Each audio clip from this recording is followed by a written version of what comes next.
Act है जिसमें कि एक लिमिट है कि कोई भी बाहर का आदमी आके एक लिमिट तक ही यहाँ पे प्लॉट परचेज कर सकता है। तो जैसे विधायक जी ने कहा कि यहाँ पे अब हमें लैंड बड़ी लेनी है तो उसके लिए कुछ ना कुछ कॉम्प्रोमाइज़ भी करने पड़ेंगे।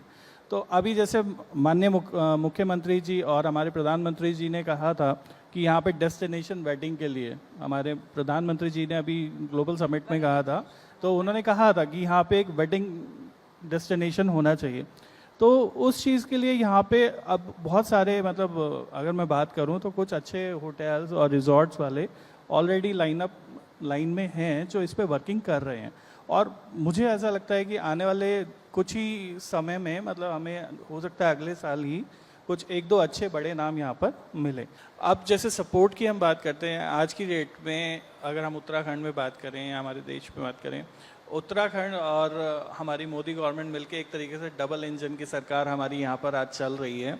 और सरकार से एक बहुत अच्छा सपोर्ट मिल रहा है। लोग जो भी आज की डेट में कोई बाहर से इन्वेस्टमेंट के लिए आता है या जो कोई भी अपना काम करना चाहता है, तो वो चीज़ें, मतलब गवर्नमेंट खुद उसमें इन्वॉल्व है। गवर्नमेंट खुद चाहती है कि यहाँ पे अच्छा डेवलपमेंट हो, लोग बाहर से भी आएँ, इन्वेस्टमेंट भी करें, यहाँ के लोगों के लिए भी अच्छी सुविधाएँ हो जाएँ, सड़कें चौड़ी हो जाएँ और सारे डेवलपमेंट बच्चों के लिए, सारी चीज़ों के लिए, तो वो सारे डेवलपमेंट्स अब हो रहे हैं।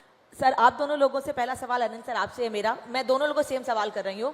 इन्वेस्टर समिट उत्तराखंड में इसके पहले भी हुई, अभी भी हुई है 2 से 3 दिन पहले। बिजनेसमैन रियल एस्टेट में आपको कैसे फायदा मिलता है? क्या बाहर से कोई कांटेक्ट आपसे होता है कि उत्तराखंड में हम आपके साथ मिलकर काम करना चाहते हैं ऐसी समिट के बाद? बिल्कुल होता है मैम। अब जैसे सब लोग देख रहे हैं उत्तराखंड में किस तरह से डेवलपमेंट हो रहा है। जब से धामी जी की सरकार आई है, चीज़ें हैं, धामी जी पूरे जोरों शोरों से यहाँ पे डेवलपमेंट में लगे हुए हैं। तो बाहर के लोग भी अब चाहते हैं कि यहाँ पे आके वो इन्वेस्टमेंट करें, क्योंकि जब गवर्नमेंट सपोर्ट कर रही है और सारी चीज़ें ठीक हैं तो हर आदमी चाहता है कि है ना एक अच्छी जगह जाके।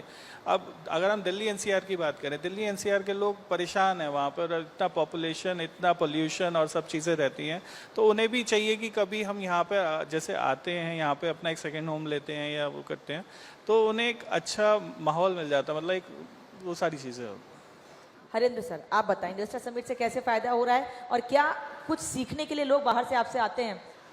हम इस पूरे जो भी ये मैं महाकुंभ कहूँगा इसको कामयाब हुए, और नए इन्वेस्टर्स की अगर हम गिनती करें तो लगभग जो एमओयू का अगर टोटल क्वांटम देखें तो 3.5 लाख करोड़ से ऊपर का है। इसमें 70% पोर्शन वो है जो नए इन्वेस्टर है, यानी कि वो प्रदेश में पहली बार अपना काम लेके आएंगे। 30% इन्वेस्टर्स ही वो हैं जो पुराने हैं और जो अपने आप को एक्सपेंड कर रहे हैं।